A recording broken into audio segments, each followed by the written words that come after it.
పెనుగొండ నియోజకవర్గం పరిగి మండలం ఓటుకూరు పంచాయతీలో భూ రీసర్వే కార్యక్రమం జోరుగా సాగుతోంది. రాష్ట్ర బీసీ సంక్షేమ శాఖ మంత్రి సవిత ఆదేశాల మేరకు నిర్వహించిన ఈ కార్యక్రమంలో భూ రికార్డుల నవీకరణపై రైతులకు సమగ్ర అవగాహన కల్పిస్తున్నారు.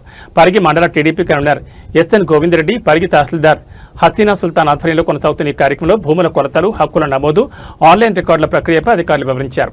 రీసర్వే ద్వారా భూ వివాదాలు తగ్గి రైతులకు న్యాయం జరుగుతుందని స్పష్టం చేశారు. భూ హక్కుల పరిరక్షణకు రీసర్వే కీలకమని అధికారులు పేర్కొన్నారు. ఈ కార్యక్రమంలో ఓటుకూరు పంచాయతీకి చెందిన రైతులు పెద్ద సంఖ్యలో హాజరయ్యారు. కాదు మన మినిస్టర్ గారు కానీ మన ఎంఆర్ఓ గారు కానీ ఏం చేయని ఉంటే అదే పని చేస్తుంది. మనము ఆడ ఈడ మాట చెప్పి చూడు ఎంతమంది వచ్చిన రైతులు, ఎంతమంది ఎన్ని ఎకరాలు ఉంది, 3000 ఎకరాలు ఉంటే ఎంతమంది వచ్చిన రైతులతో మాకే సిగ్గైతా ఉంది. ఎట్లుందంటే మన రైతులకి అదే పనిగా రీసర్వే అంటే ముందు చల్లనా కట్టాలా, నువ్వు రాట్లు తిరగాల సర్వే దాకా ఎంఆర్ఓ దాకా. అట్లా లేకుండా మన చంద్రబాబు నాయుడు ఒక ఉద్దేశంతో మన బిగ్గానపల్లిలో పోయినాం సర్వేకి, ఆడ 100 మంది పైన వచ్చినారు. ఈ రోజు ఉడుకూరులో ఎంతమంది రైతులు వస్తే మనకే మీకు పెట్టి చేయమనము అదే పరంగా సర్వేర్ చేయాలంటే అన్ని సమస్యలు తెగిపోతాయి. ఈ రోజు దాసరపల్లిలో 5 ఉన్నావు 10 ఉన్నావు అర్థమే కాలే. దాంట్లో ఇంతవరకు పాస్బుక్లే చేసుకోరు, వాళ్ళ కర్మ చేసుకుంటే మంచిదే. మన ఎంఆర్ఓ గారు కూడా వచ్చి కూర్చుంటారు, అన్ని కరెక్ట్ గా కూర్చోబెట్టి ఏముంటే అదే చేసుకుంటారు. మనం అది దాన్ని సంక్రోధంగా ఇవ్వద్దు. మనకి రీసర్వే జరగాలంటే మనం ఎంత బాధపడాలో, నువ్వు ఎక్కడ సర్వే చేయించుకోవాలంటే చలనా కట్టాలా, సర్వే పోవాలా, ఇప్పుడు ఏం లేదు. వాళ్ళే అంతకు అదే పనిగా గవర్నమెంట్ మన ఉటుకూరుని ప్రత్యేకంగా పెట్టింది. ఈ రోజు మనకు కూడా మన మినిస్టర్ కూడా మన ఉటుకూరు పంచాయతీకి ఏమేమి గ్రాంట్ ఇచ్చిందంటే, ఒక హాస్పిటల్ ఎక్కడా లేదు పరిగి మండలంలో, 2వ హాస్పిటల్ మన ఉటుకూరుకి ఇచ్చింది, మక్కంపల్లికి ఒక రోడ్డు వేయించింది, సింగరేడిపల్లికి ఒక రోడ్డు వేసింది. మనము రైతు అనే వాళ్ళు మీకు అర్థమైతే చేసుకోండి.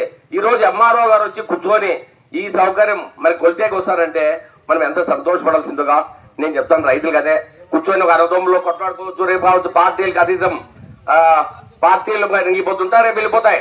పార్టీలతో పనే లేదు. ఇది రైతు సమస్య, రైతుకి ఉంటాయి. అన్నదమ్ములు కూర్చొని నీకంతా మాట్లాడుకుంటే అన్ని క్లియర్ గా జరుగుతుంది. లేదంటే కోర్టుకి పోయిందంటే మనం అసలుకి మనకి ఏది తల్లికి వందనం పడదు, అన్నదాత పడదు, ఏమి కూడా అంతా చెడిపోతాం.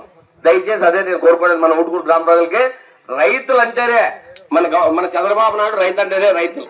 ఈ రోజు రైతులు అంటే ఇప్పుడు మా బస్సుల్లో ఉన్నాయి దండిగా భూములు, అయినా అందరూ ఫోన్లే నువ్వు కొంచెం కరెక్ట్ గా చేసుకోవాలా.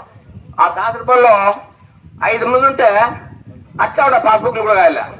మా ఎంఆర్ఓ ట్రై చేస్తుంది, అయితే వస్తే వాళ్ళ అదృష్టం, లేదంటే వాళ్ళ కర్మ. నేనేం చెప్పేకాయలే, మేము జరగకూడదు, అట్లా ఉంటుంది అట్లా ఉంటుంది.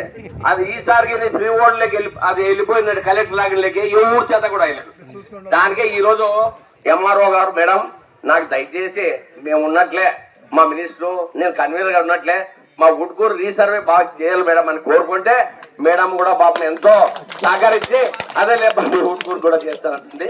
దయచేసి మనం రైతులంతా అన్నదమ్ములు కానీ ఇంకోరు కానీ కూర్చొని అన్ని సెట్ చేసుకుంటే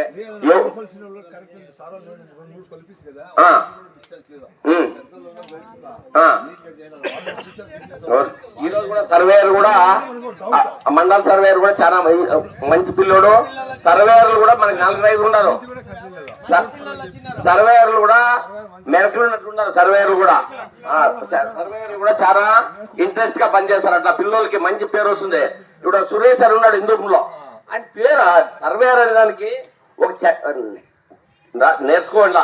ఊరికే సర్వేయర్ అనుకోండి కూర్చోండి. ఆయన వానికి ఒక నాలెడ్జ్ అనేది ఉంటేనే సర్వేయర్ కూడా వాల్యూ అనేది ఉంటుంది. ఏంటంటే నేను ఊరికే సర్వేయర్ ఇంట్లో పోయి పనుకుంటే ఏం ప్రయోజనము? ఆ సర్వేయర్ బాగా నేర్చుకుంటే కూడా మనకి ఎవడైనా విలువే.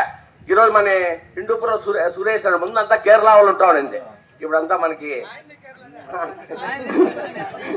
దాని నుంచి అంతా కేరళ వాళ్ళకు నాలెడ్జ్ ఎక్కువ ఉంటుంది. కాబట్టి ఇప్పుడు కూడా సర్వేయర్లు బాగా పిల్లలు కూడా బాగా పనిచేసేవాళ్ళు. కాబట్టి మీరు మా మేడం గారికి చాలా కృతజ్ఞతలు తెలుపుకోవాలి. నా కాదు, మేడం గారికి కృతజ్ఞతలు తెలుపుకుంటూ కోరుకుంటూ